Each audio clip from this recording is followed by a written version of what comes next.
જગતની આજે કથાનું આયોજન, આ ભક્તિ, આ બધું કરવાનું કારણ શું છે?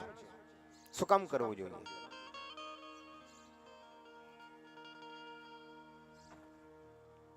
મોબાઈલ બધા વાપરો જ છો આ જમાનામાં. મોબાઈલ અંદર સિમ હોય, મોબાઈલ સારો હોય તો સિમ કાર્ડ પણ છે. પણ સિમ કાર્ડ ની અંદર શું કરાવવું પડે? મહિને મહિને રિચાર્જ. હવે જો રિચાર્જ તમે કરો તો ઘંટરી સામે જાય તો વાત થાય, અને જો રિચાર્જ ન હોય તો કાંઈ ન થાય.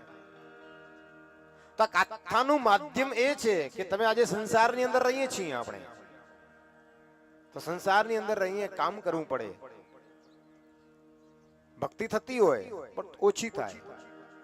કદાચ 10 મિનિટ કરીએ, કદાચ 5 મિનિટ કરીએ, કદાચ ખાલી મંદિરે દર્શન જઈને 2 મિનિટ પણ કરી લઈએ આપણે.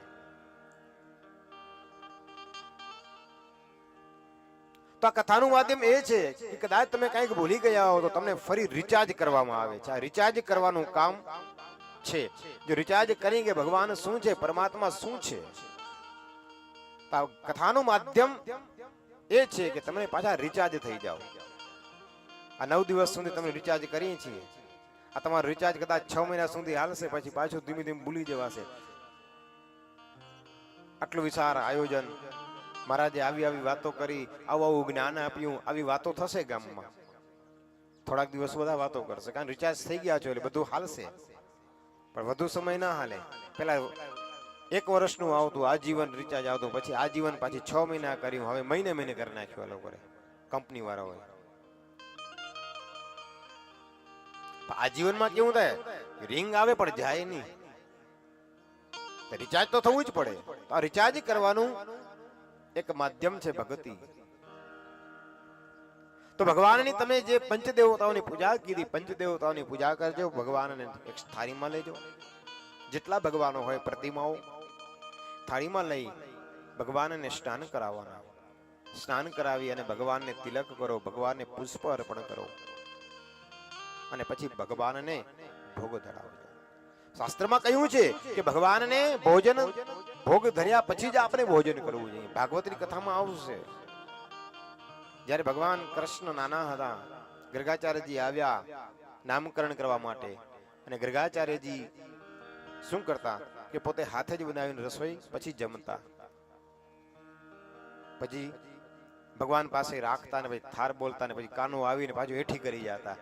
આ તો હેઠી થઈ ગઈ, વળી પાછી બનાવી, વળી પાછી. આ કથા છે ભાગવતમાં પણ. કહેવાનો મતલબ જેટલી વાર એને બનાવી એટલી વખત એને ભગવાનને ખીર ધરી હતી. તો ભગવાનને ભોજન ત્યારે કરો, પેલે ભગવાનને ધરો, બાદમાં તમે કરો.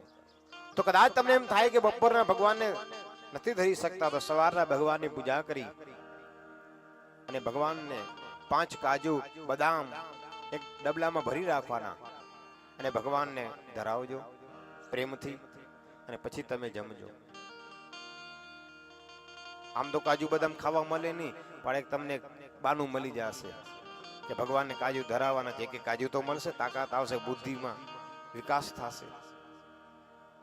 આમ કેશો પતિને લાવતો કાજુ ખાવા તો ખાવા નહીં દે, આમ એક કાજુ ખાવા મળી જશે, ભગવાનનો ભોગ ધરી જશે સ્વાર્થ સાથે પરમાત્મા.